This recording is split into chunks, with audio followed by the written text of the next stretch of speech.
All right, welcome in everybody on this Tuesday night to the Rebel Report. My name is Michael Borky. Appreciate you being here. We're talking transfer portal tonight. Ole Miss got a pair of weapons on offense today.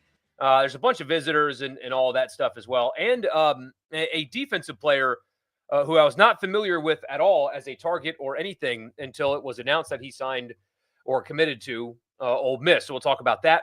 Also, basketball.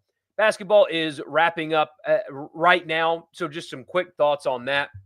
And then we'll get to your comments on this edition of the Rebel Report. Again, my name is Michael Borky. Follow me, Twitter, Facebook, and YouTube at Michael Borky, Borkey. Of course, if you're watching, don't forget to like, subscribe, and all that good stuff. If you have not subscribed to the podcast, you should. Search Rebel Report wherever you get them and subscribe and leave a rating and a review. And also, this edition of the podcast is presented by the Gregory Law Firm. DJ Gregory of the Gregory Law Firm. He's in Fulton, but he can service you anywhere.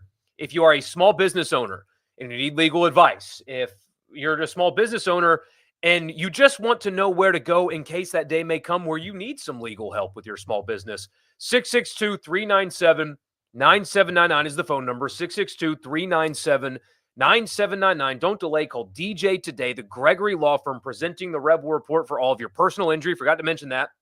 Personal injury. If you've been personally injured, don't wait another second. Wake up in the morning and call him. DJ Gregory, the Gregory Law Firm, personal injury, small business, and contract disputes. Won't spend much time on this because what is the point? It is a directional school game on a Tuesday night in the middle of December. Ole Miss right now leading Southern by 19. It got squirrely there at the beginning of the second half. Ole Miss took a 9-point lead into the half. Southern went on an 8-0 run. And then Ole Miss kind of exploded from there. Very little to say about games like this. Look, they're taking care of business. The net is in really good shape. They've just got to get to Memphis, right, unscathed, and then get to conference play unscathed. They can afford a loss to Memphis, right? But otherwise, the schedule just breeds itself to have games like this where it's, just win, just get through it, win the game, take your shot against Memphis, and then conference play is here. And it looks like they're doing just that. What I like about this team, though, is how balanced their scoring options are. Still no Matt Morrell, understandably so. Still no Matt Morrell. I think you're going to see him next when they do play Memphis next Saturday, so a week from Saturday, and maybe not before then. Maybe they, play him a few minutes to get his feet back under him, but they don't need him until then, or at least they shouldn't. But Sean Padula, their leading scorer, kind of had a rough night. He was absolute money from three last time out. Tonight, not so much. Only 1 of 7 from three, but you had Murray and Davis kind of carry the load. Brakefield was good off the bench. He got to the free throw line 9 times, made 7 of them. So, again, to be honest with you, I couldn't watch every dribble. I had to make sure my son was fed and bathed and in bed. So, in between all of those things, I was able to catch some of the game. And quite frankly, it's really just win and move on. It's Southern, but they took care of business. There's 3 minutes left, 2 minutes left now. They took care of business. That's all they need to do. Do that and move on. On the football front, Ole Miss got a trio of portal pickups today. I know there are other visitors as well, but like I told you guys before, really going to focus on who they get first as opposed to who is visiting. It's just easier that way. The first one was actually last night. Quan Lacey, the Missouri running back, hit the portal and very quickly committed to Ole Miss. Wasn't that long in the portal before he changed his mind, or not changed his mind, but made up his mind, I should say. He was a 4-star in last year's recruiting class. You guys are familiar with him if you follow recruiting. He was somebody that was down to Ole Miss in Missouri at the end. There was some drama. There was some contention with that recruitment, and he ends up going to Ole Miss anyway. So it's a guy that they wanted. Clearly, after a year, they still value him as a player because they wouldn't take him if they didn't. I know he only ran for 100 yards at Missouri, but there's clearly something that they still like in that to the point where they wanted to go after him and get him. I don't think they're done at running back. In fact, it's fairly I was combining fairly and very. It is fairly obvious that they are targeting multiple running backs besides this one with Lacey. Justice Haynes apparently was on campus, maybe even as late as today, was definitely on campus recently. I'm sure they're going to be in the game with a couple of others as well if, for whatever reason, Justice Haynes does not work out and they can't get him. Have not seen any movement one way or the other there, but definitely something I assume that they're working really hard to get. So they need running backs, they need wide receivers, and that is the next one. So again, Missouri running back Juan Lacey, a 4-star in last year's class, is off to Ole Miss, as is Dejon Stribling, the wide receiver from Oklahoma State. Put up really good numbers this year. We had a couple people text on the radio show. They were like, man, that I love that receiver despite his numbers. And I understand what they're saying. Oklahoma State was a bad team. They had bad quarterback play, but his numbers are still good in spite of that. He's 6'2". He's more of an outside receiver, and he can fly. You put on the tape, quote unquote. I hate when people like me say I watched the tape. I didn't watch tape. I watched his highlights on YouTube. Clearly can run, clearly productive, is experienced at this level, obviously. And I really like that pickup for Ole Miss. He checks every box. He's experienced. He's productive. He's fast. He fills a role that's missing. Check, check, check, check, check. You really like that pickup. And look, I know that Dane Key is off to Georgia and Singleton may be going somewhere else too. You're not going to bat 1,000 in portal recruiting. You have got to, as many people have talked about, you have got to stick to your guns on how you want to allocate your money and what you think a player is worth. And if you can get a guy like this for cheaper than a couple of your other receiver options, and it's this kind of a player, then it's a home run. I don't know if that's actually what happened, but I do have a feeling that Stribling did come cheaper than Key. Again, I could be wrong. I don't know that for sure. It sounds like that is the case.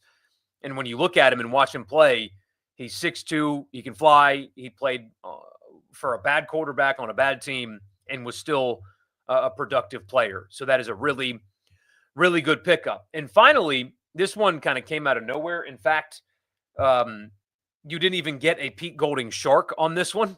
So I am a little, not perplexed, but I am a little curious as to how this one came about.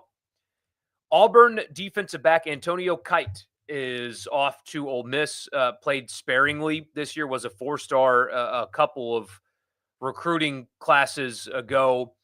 Apparently, if you believe Auburn people, there was some trouble.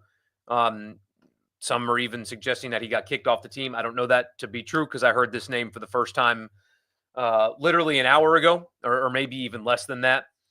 Again, didn't see a Golding shark. Was at Alabama, I think, and then Auburn. I don't know. Frankly, not a productive player at all. Maybe they like his upside. I know they need depth there for sure in the secondary, and he has been on an SEC team, and maybe they've seen enough to where they think that he can come in and help them to some degree. Only played in 4 games last year. I don't know. Simply put, I don't know. I know that they have bigger targets in the secondary than this one. I know that. But there's really nothing that Pete Golding can do at the moment that I will question. I am very much not a trust the coaches guy. In fact, I think anybody saying, well, just trust their coaches is being a little foolish. And here I am being a trust the coaches guy. If Pete Golding thinks that he's good enough to play in his secondary, then who am I to question after what we've seen from Pete Golding so far at Ole Miss? So we'll get to your comments after I tell you the podcast is brought to you in part by Advantage Business Systems. Oh, by the way, I forgot. Lane Kiffin spoke to the media today. It's a very basic, generic press conference. So far, still only one opt-out, and that's Chris Paul. Walter Nolan going to play. Princely going to play. Pegues came up to the podium, said he was going to play. We already know about Ivy. I assume when he said there's only one opt-out that he was not thinking about Trey Harris, who I don't expect to play because of injury. But only one opt-out for Ole Miss in this game. I understand the contracts. I get it. We've talked about it before. I keep putting this qualifier on it. I know that the Grove Collective contracts are backloaded.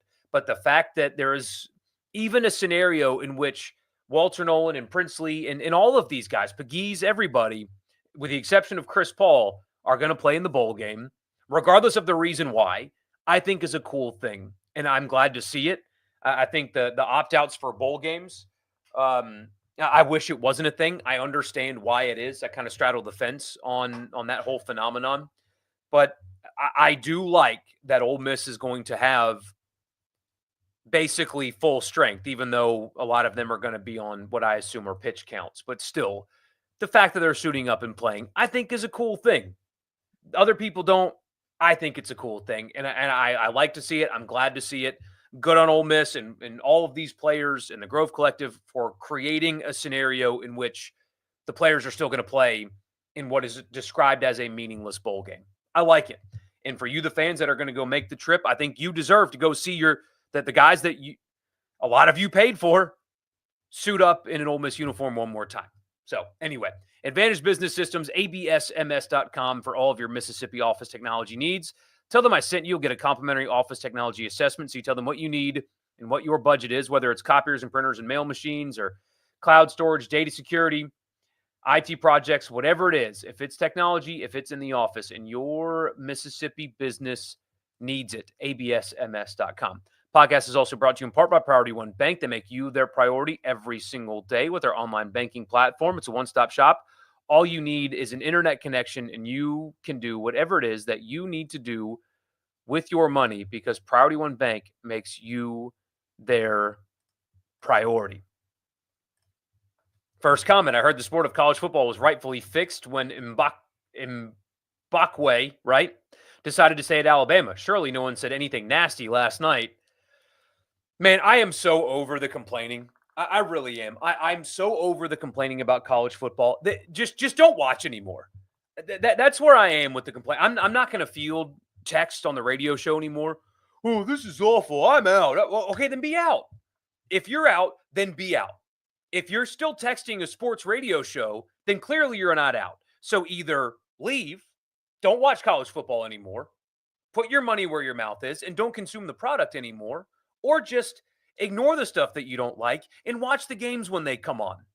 But the constant complaining is just, it's exhausting. The games themselves on the field, the football games were unchanged. This season was compelling. There was parity.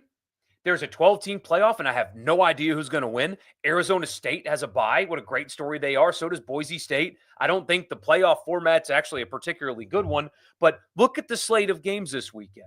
There's big brands. There's weather. There's compelling storylines. The season was great. Shut up. I hate to be like that. I hate being that guy, but man, I'm just so tired of it. If you are out, I had a guy in my Twitter mentions today. Then don't follow me anymore. Just leave. Consume something else. Find something else to appreciate. But 4 years of bickering about how awful this is has gotten nobody anywhere. So consume it or don't. But stop telling me that you don't when you clearly do. I'm over it. I'm so over it. Any financial advice after your investment in Fartcoin today, Borky? Yeah, I saw that. I didn't know Fartcoin was a thing until No Laying Up pointed it out. And my son's entire college fund has been put on Fartcoin. All of it. All of it. Really like the receiver pickup for Ole Miss. That feels like just a really good, solid transfer portal pickup. Just really good. With a really high floor. You know what I mean? Really high floor. You know what he can do at the P4 level. Really productive through bad quarterback play. Can run, but he's not small. 6'2", 200. That's not a small receiver. I think Kiffin comes back and proves all of us wrong, and the offense is explosive next season. Two things. I can have two thoughts at the same time, even though they're conflicting. I will believe it when I see it. Because to this point, and I understand why, there have not been any tangible changes. And if anybody can reignite an offense and make it explosive again, it's Lane Kiffin. Heard Ole Miss is the only school in the country that tampers. Isn't that funny? It's the same people that point fingers at Mississippi and call it poor and dumb are also the same people that say that Ole Miss is wealthy beyond measure and are cheating in ways that they can't get caught and have so much money, and that's how they're getting players. So Mississippi, A poor state and a dumb state, and who would want to live there? Also, Mississippi, so abundantly wealthy that Ole Miss is able to do whatever they want and get whoever they want because they have so much money that even Alabama can't keep up anymore. I mean, college football's greatest achievement was convincing people that it was pure. It wasn't pure. It's never been pure, but people were convinced that it was. Fans of LSU and Alabama believe that they won championships off the back of hard work and pride for their institution. That's what they believe. That's what Alabama fans clearly believe, is that it was built off of that.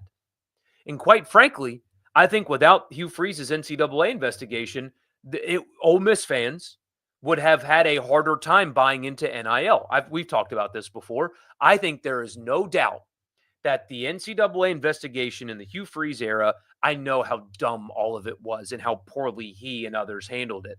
But that exposed what college football really was to Ole Miss fans. It did.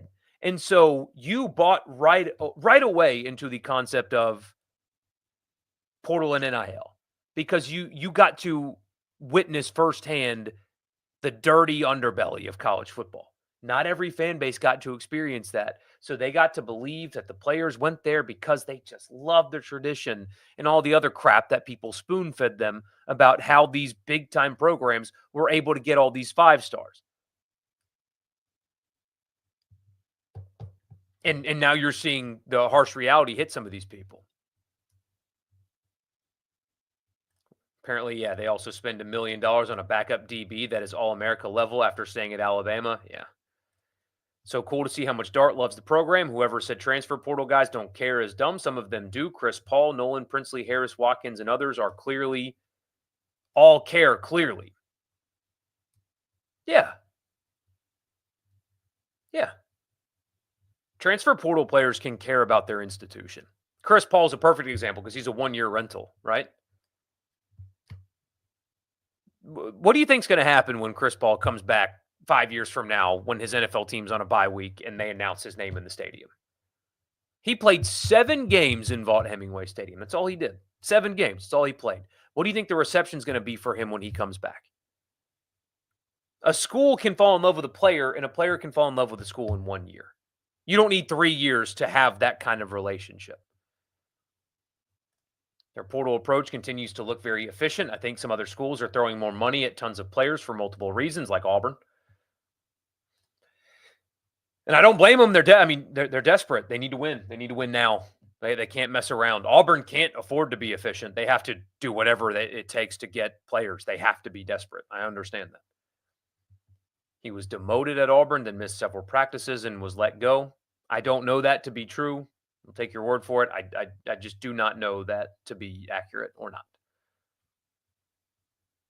Talking about the new portal pickup, by the way, the defensive back. I don't know one way or the other. If transfer portal went away tomorrow and all the money for Ole Miss went to recruiting, could they have a top 10 class? They were 4 spots away from it already. Yes, they could. Yes, they absolutely could.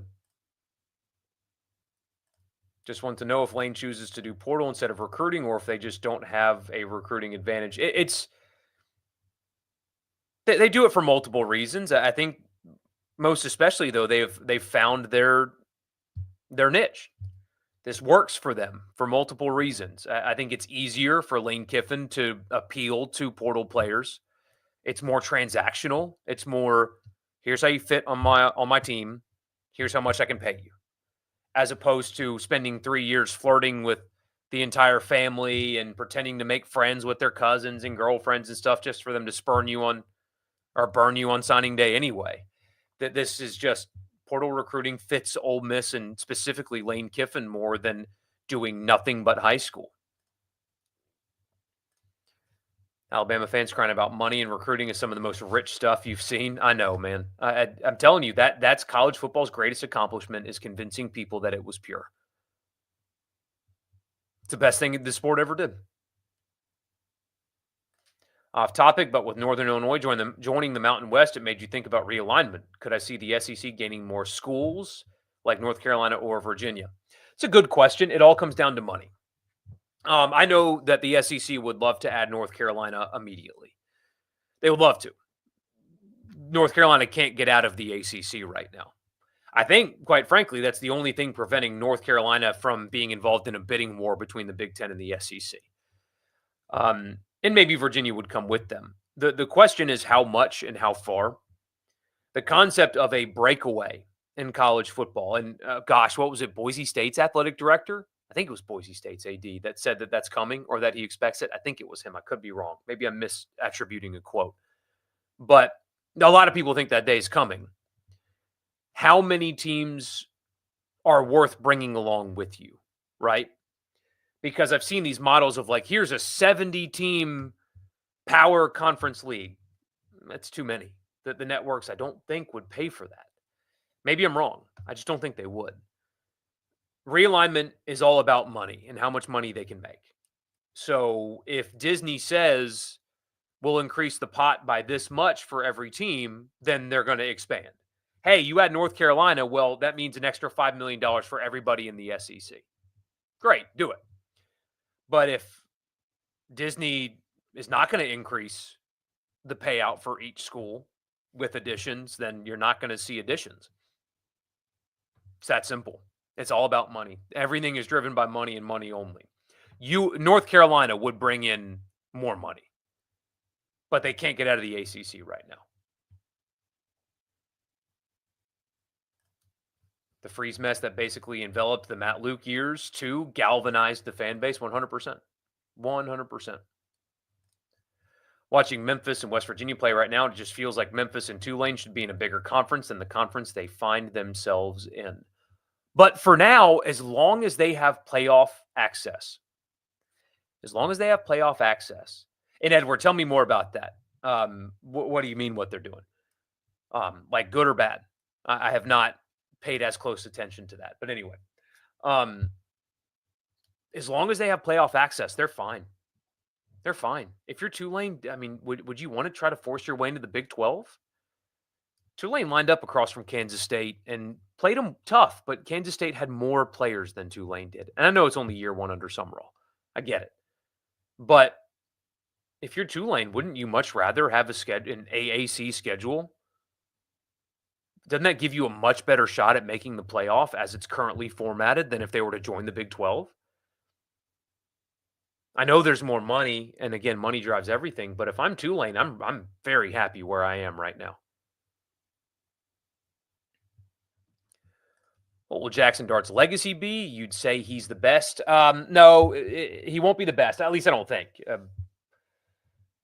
That still belongs to the Mannings. But you can call him a Rushmore guy. Led Ole Miss to their first 11-win season ever. Broke all kinds of records.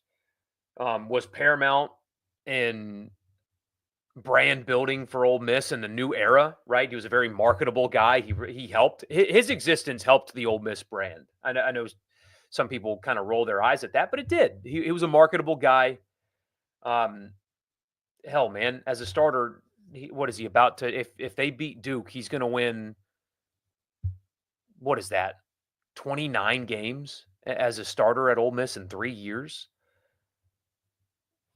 I think you can argue that he's a Rushmore guy, but no, he won't have a Manning legacy, and that's okay.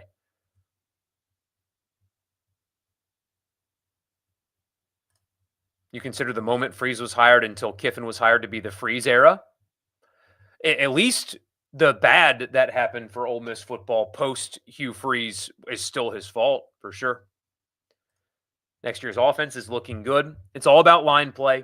It is all about line play. I love the tight end room. Absolutely love the tight end room with Wright returning and has. Love that. They still need to add one more running back because we don't know yet what Logan Diggs is going to look like post-injury. But if he returns to what he was, then you got a solid running back there. So they need to add one more there.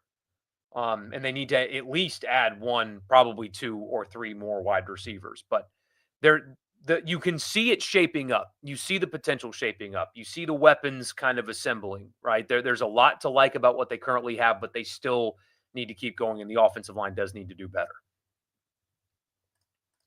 Do I think they pick up Singleton? At the moment, I would bet against it. If they could have a top 5 class every year, they would. Yes, they would. Do I think Simmons is as good as they say? I think his ceiling is as high as they say. I would like to see him play more than he has before I say that he is that good right now. But the ceiling is absolutely that high. The talent, the physical ability, and it's not just arm strength, right? It's not athleticism upstairs as well. He's a young guy. He's a really young guy, and the way people talk about him and his maturity is different too. Yes, I think his ceiling is that high. We got to see him play more than one series against real competition though before we say he's as good as they say. He can be that good. I know that's a cop-out answer, but I do believe that's the correct answer. Is got to see it. Have a top 3 portal class, apparently, throwing tons of money around. Landed Barry and Brown, another highly rated wide receiver, picking up more guys on defense. Also, those Brian Kelly comments on giving his money. I mean, they have to, right? The roster's not good enough. That's another team that's kind of desperate right now. It's another program that's kind of desperate at the moment. It's Brian Kelly and LSU. I'm still curious if they're going to have the high-end talent on defense to be competitive nationally, because they're farther away than they want to admit. What do I think Kromenhoek does for Mississippi State in the long run, like for Levy's time there? Oh gosh, that's such a difficult question. It's a good question. It's a difficult one though, because I mean the expectation is Blake Shapen is their starter this year, and he's got one more year of eligibility. They brought in a 5-star in the recruiting class, Taylor from Noxubee County, and now you've got Kromenhoek, which is how you say that last name, by the way. I believe it's Kromenhoek. But one of the two of them is leaving after the spring next year. You're not keeping 2 quarterbacks with their backgrounds on your team after a competition when Shapen inevitably leaves. So which guy is that going to be? Is that going to be Taylor or is that going to be Kromenhoek? There's no way to answer that, but one of the two of them won't be on Mississippi State's team, I don't think, just kind of projecting outwards, to start the 2026 season. You're not keeping quarterbacks like that. Just not happening. With Senate hearings going on today with the NCAA, do I think changes to Title IX are for sure coming? I get it's about money, but it would be a shame to see athletes in smaller sports lose chances. My hope, and talking to Congress terrifies me, my hope is what they do is treat the money sports differently than everybody else.